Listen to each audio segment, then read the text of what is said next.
혹시 키워드 사이트상 검색량은 많은데 발행한 글이 적은 황금 키워드만 찾으면 상노출 될 거라고 생각하시나요? 이렇게 사이트만 믿고 키워드를 찾으신다면 상노출 안 되는 글들이 많아지실 거예요. 왜냐하면 블랙키위나 불덱스와 같은 사이트에서 나오는 지수는 네이버에서 공식적으로 발표한 것이 아니라 사이트에서 임의로 부여한 지수이기 때문입니다. 그래서 실제로 준2가 상노출된 키워드라 글을 써봤는데 상노출이 안 됐어요 라는 분들이 꽤 계십니다. 왜일까요?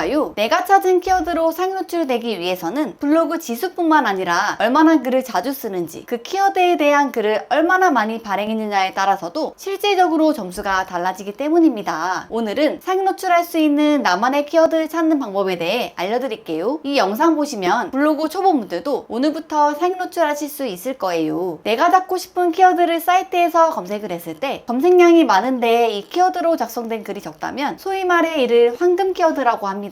이는 검색량이 높으면서 경쟁이 적기 때문에 상노출 가능성이 크다는 것을 의미하죠. 하지만 정말 그럴까요? 검색 사이트 결과만 믿고 키워드 잡는 것은 학교 시험 볼 때 교과서보다 문제집 위주로 공부해서 시험 치는 거랑 똑같습니다. 예를 들어 볼게요. 여기 급체 두통이라는 키워드가 있습니다. 월간 검색량은 2050인데 오늘로부터 직전 30일 전까지 이 키워드로 쓴 글이 490개입니다. 여기 아래에 컨텐츠 포화 지수 보이시나요? 적지는 않은데 그래도 보통이니 나름 좋은 키워드인 것 같습니다. 그럼 불덱스에 한번 검색을 해보겠습니다.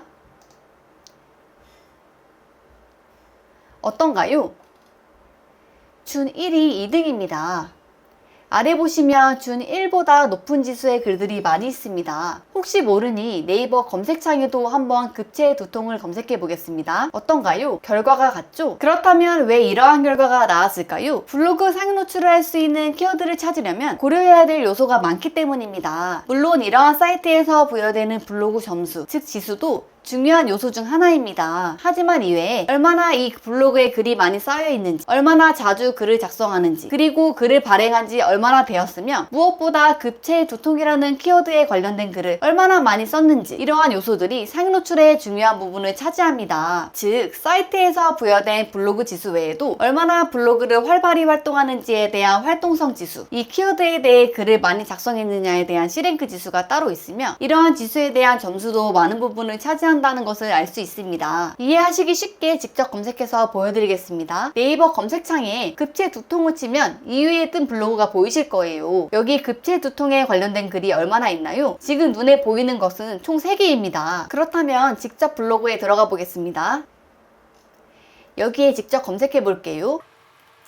급체 두통 관련도 순으로 총 272건이 있는 게 보이실 거예요. 이 말은 급체 두통에 관련된 글이 272개나 있다는 것을 말합니다. 그렇다면 급체 두통에 관련된 키워드 점수가 어떨까요? 엄청 높지 않을까요? 그리고 위에 블로그 눌러서 메인으로 들어가 보시면 전체 보기 보이실 거예요. 글이 몇 개 있나요? 2000개가 넘습니다. 그리고 아래 보시면 꾸준히 글을 작성하고 있다는 것을 알 수 있죠. 그렇다면 이 블로그는 사이트상 준 1이라 할지라도 실제로 다른 지수들이 엄청 높다는 것을 의미합니다. 또한 특히 두통이나 급체 이런 키워드의 경우 거의 무적인 블로그라 볼 수 있죠. 그렇기에 제가 사이트만 보고 키워드를 잡으면 상위 노출이 안 될 수 있다는 것을 말씀드리는 거예요. 물론 키워드 사이트에서 봤을 때 검색량이 많은데 그 키워드에 대해서 발행한 글이 적은 흔히 말해 황금 키워드에 대해 글을 작성하는 것이 유리한 부분이 있습니다. 이 키워드에 대해서 글을 작성하는 사람이 상대적으로 적기 때문에 상단 노출된 경우 오래 머무를 수 있는 장점이 있기 때문이죠. 또한 사이트에서 부여된 블로그 지수가 높은 경우 상위 노출에 유리한 부분이 있습니다. 하지만 이 키워드로 상단 노출한 사람이 이 키워드에 대해 작성한 글이 많다면 내가 이 블로그보다 지수가 높더라도 과연 이기기 쉬울까요? 절대 쉽지 않을 거예요. 그렇기에 항상 키워드를 찾았다면 네이버 검색창에 꼭 실제 검색을 해보시고 그 블로그에 직접 들어가서 글이 얼마나 있는지, 얼마나 글을 자주 발행하는지, 이 키워드로 작성한 글이 얼마나 있는지, 마지막으로 글을 작성한 지 얼마나 오래됐는지를 꼭 확인하셔야 됩니다. 이것이 내가 상위 노출할 수 있는 최적의 키워드를 찾는 가장 좋은 방법입니다. 저도 처음에 키워드를 찾았을 때 사람들이 검색을 많이 하는데 이 키워드에 대해 작성한 글이 적네? 너무 좋은 키워드다. 그리고 심지어 블로그 지수도 낮네? 이렇게 생각해서 무작정 글을 작성한 적이 많았습니다. 하지만 이렇게 블로그 사이트만 보고 키워드를 찾은 경우 상위 노출에 실패한 경우가 있었습니다. 그래서 블로그 사이트만 믿지 말고 내가 직접 분석을 해서 키워드를 찾자 라는 생각을 갖고 키워드를 찾기 시작했습니다. 그 결과 전보다 상위 노출이 더 잘 되었으며 이로 인해 블로그 지수도 상승되었고 방문자 수도 많이 늘게 되었습니다. 블로그를 시작한 지 얼마 안 되셨거나 열심히 키워드를 찾아서 글을 작성하는데 상위 노출이 힘들고 이로 인해 블로그 지수가 잘 상승하지 않는 분들이 많이 계실 거예요. 저 역시 준2, 준3에서 오래 머문 경험이 있었기 때문에 누구보다 잘 알고 있습니다. 그렇기에 상위 노출이 될 수 있는 키워드를 꼭 찾고 싶으시다면 제가 알려드린 방법을 지금부터 꼭 실천해주세요. 오늘 영상이 도움이 되셨다면 좋아요와 구독 눌러주세요. 여러분들이 앞으로 블로그 꽃길만 걸을 수 있도록